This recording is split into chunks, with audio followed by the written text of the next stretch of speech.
आप सभी जानते हैं कि इस पूरे क्षेत्र में बिलासपुर, हमीरपुर, मंडी, इस पूरे क्षेत्र में इस स्तर का अब तक कोई बड़ा स्वास्थ्य संस्थान नहीं था, जैसा कि अब एम्स अस्पताल के खुलने के बाद से हो गया है।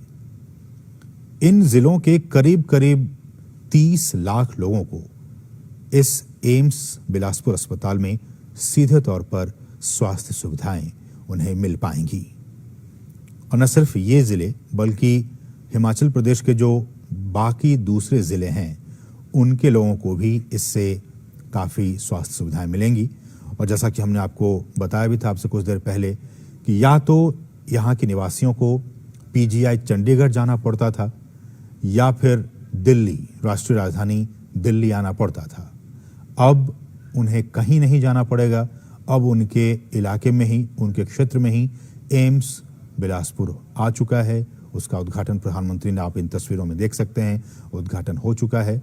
अब उन लोगों को स्वास्थ्य सुविधाएं पाने के लिए दूर की यात्रा नहीं करनी पड़ेगी। उनके घर के पास ही एम्स बिलासपुर संस्थान का उद्घाटन हो चुका है। प्रधानमंत्री इस अस्पताल के अंदर और तमाम चीज़ों का मुआयना करते हुए, साथ में आप देख सकते हैं एम्स के तमाम जो वरिष्ठ अधिकारी, साथ साथ बीजेपी के राष्ट्रीय अध्यक्ष जेपी नड्डा, एम्स के जो निदेशक हैं, डायरेक्टर, वो साथ में मौजूद, और तमाम लोग एम्स बिलासपुर अस्पताल का निरीक्षण करते हुए, मुआयना करते हुए।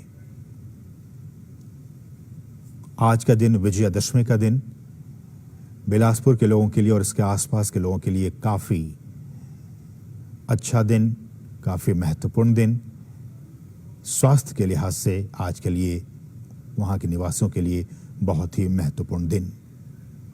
कहा यह भी जा रहा है कि इसी महीने से, अक्टूबर से ही अब एम्स बिलासपुर में आपात सुविधाएं भी मिलनी शुरू हो जाएंगी। और इसके निर्माण में लगे जो प्रशासनिक अधिकारी हैं, उन्होंने बताया है कि ब्लॉक ए के 150 बेड की आपात सुविधा, 5 बेड डायलिसिस यूनिट शुरू होंगे।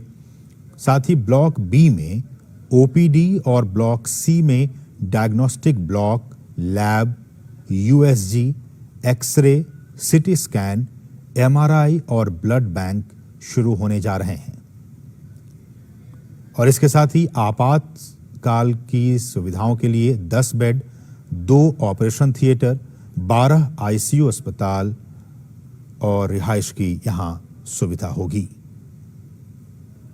और यह भी कहा जा रहा है कि जो सेकेंड फेज है इसके निर्माण का, वो अगले वर्ष जून महीने के लिए प्रस्तावित है।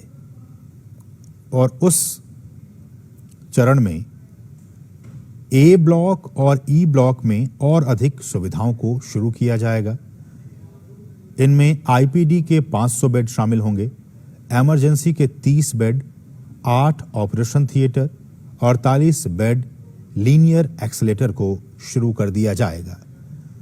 और एम्स बिलासपुर का जो थर्ड फेज होगा, उम्मीद की जा रही है कि वो अगले साल दिसंबर तक, यानी दिसंबर 2023 तक तीसरा चरण भी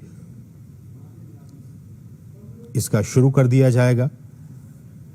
और इस तीसरे चरण में ए और ई ब्लॉक में कुल जो जितने 750 बेड हैं, 16 ऑपरेशन थिएटर, 64 बेड आईसीयू को शुरू कर दिया जाएगा दिसंबर 2023 तक।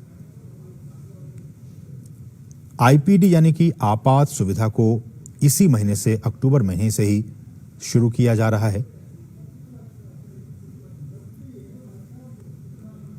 और यहां पे 500 नर्सिंग स्टाफ, 91 चिकित्सक और करीब 500 लोगों का जो बाकी स्टाफ हैं, वो ऑलरेडी एम्स बिलासपुर में उन्हें तैनात कर दिया गया है।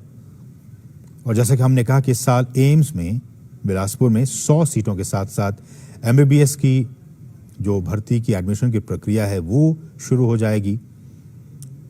अभी तक यहां 50 सीटों की क्षमता के साथ ये चल रही थी। रिकॉर्ड समय में बनकर तैयार हुआ है। और जो आप देख रहे हैं, जिस प्रोजेक्ट को फेज 1, फेज 2 और फेज 3 में किस तरह से और भी यहाँ पे डेवलप किया जाएगा इस संस्थान को, इस एम्स बिलासपुर को, उसका 3D मॉडल प्रधानमंत्री उसका निरीक्षण कर रहे थे। यहाँ के जो डायरेक्टर हैं डॉक्टर वीर सिंह नेगी, उन्होंने कहा कि एम्स बिलासपुर अस्पताल का निर्माण काफी तेज गति से किया गया, एक रिकॉर्ड समय में बनकर यह तैयार हुआ है।